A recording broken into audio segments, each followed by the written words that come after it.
ملک میں سیاسی استحکام کا مشن قومی اسمبلی میں قائد حزب اختلاف کی تقرری کے لیے پی ٹی آئی رہنماؤں کی اسپیکر چیمبر میں ایاز صادق سے ملاقات۔ اسپیکر نے عامر ڈوگر، اسد قیصر اور بیرسٹر گوہر کو مدعو کیا۔ جمعرات تک اپوزیشن لیڈر کا تقرر ہو جائے گا۔ بیرسٹر گوہر کی میڈیا سے گفتگو، کہا ہم نے کاغذات جمع کرائے ہیں، کل تک تصدیق ہو جائے گی۔ ایک بار پھر پارٹی میں فارورڈ بلاک کی تردید کر دی۔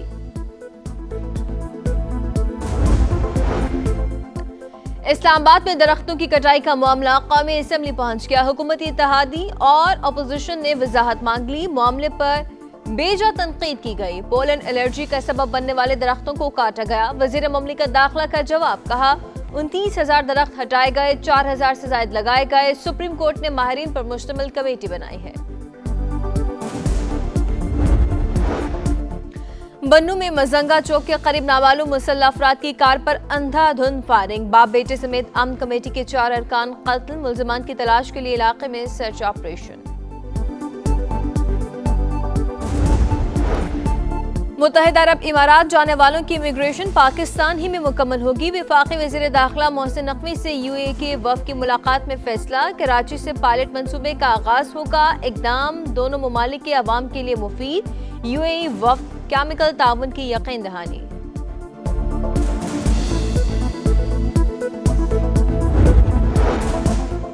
پاکستان اور سعودی عرب کا معدنیات کے شعبے میں بڑے مشترکہ منصوبوں پر اتفاق۔ وفاقی وزیر علی پرویز ملک کی ریاض میں سعودی وزیر صنعت و معدنی وسائل سے ملاقات میں فیصلہ۔ سعودی وزیر نے کہا کہ سعودی عرب پاکستان کے معدنی شعبے کی ترقی میں سپورٹ فراہم کرے گا۔ علی پرویز ملک نے کہا geological survey of Pakistan Saudi geological survey کے ساتھ تعاون پر کام کر رہا ہے۔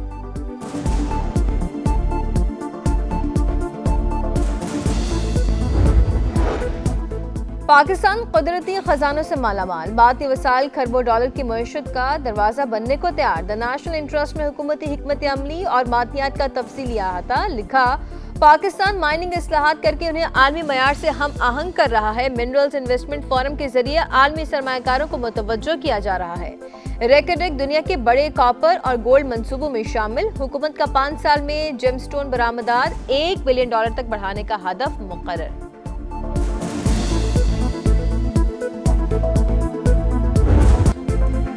امریکہ کا ایران پر معاشی وار، نئی پابندیاں عائد۔ تہران کے ساتھ تجارت کرنے والے ممالک پر اضافی 25% ٹیرف لگا دیا۔ اطلاق فوری ہوگا، فیصلہ حتمی ہے، اس میں کوئی تبدیلی نہیں کی جائے گی۔ ڈونلڈ ٹرمپ کا اعلان۔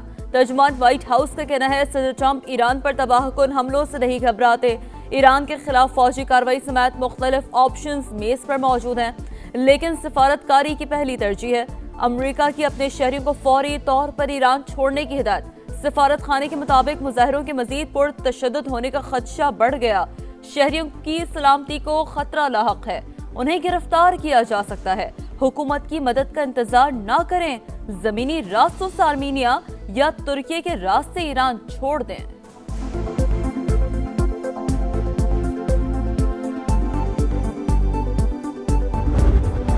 دوسرے ممالک کے داخلی معاملات میں مداخلت کے مترادف تجارتی جنگوں اور ٹیرف پالیسیوں کا کوئی فاتح نہیں۔ چین کا امریکی اقدام پر رد عمل۔ ایران سے قانون کے دائرے میں رہتے ہوئے تجارتی تعلقات جاری رکھنے کا اعلان، کہا خود مختار ممالک کے درمیان معمول کا تجارتی تعاون قابل احترام ہونا چاہیے۔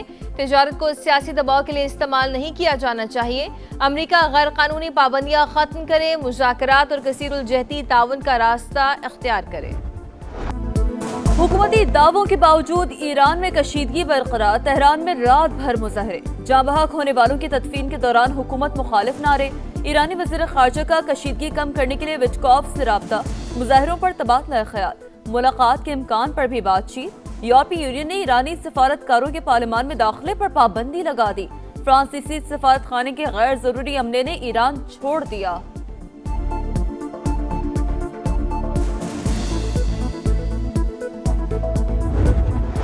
پاکستان اور انڈونیشیا کا دفاعی تعاون بڑھانے پر اتفاق۔ فیلڈ مارشل سید عاصم منیر سے انڈونیشین وزیر دفاع کی ملاقات۔ تربیتی اشتراک اور دفاعی صنعت میں تعاون پر تبادلہ خیال۔ معزز مہمان پاک افواج کی پیشہ ورانہ صلاحیتوں کے معترف، دہشت گردی کے خلاف قربانیوں کو سراہا۔ عاصم منیر کا انڈونیشیا کے ساتھ مضبوط دفاعی تعلقات کے فروغ کے عزم کا اعادہ۔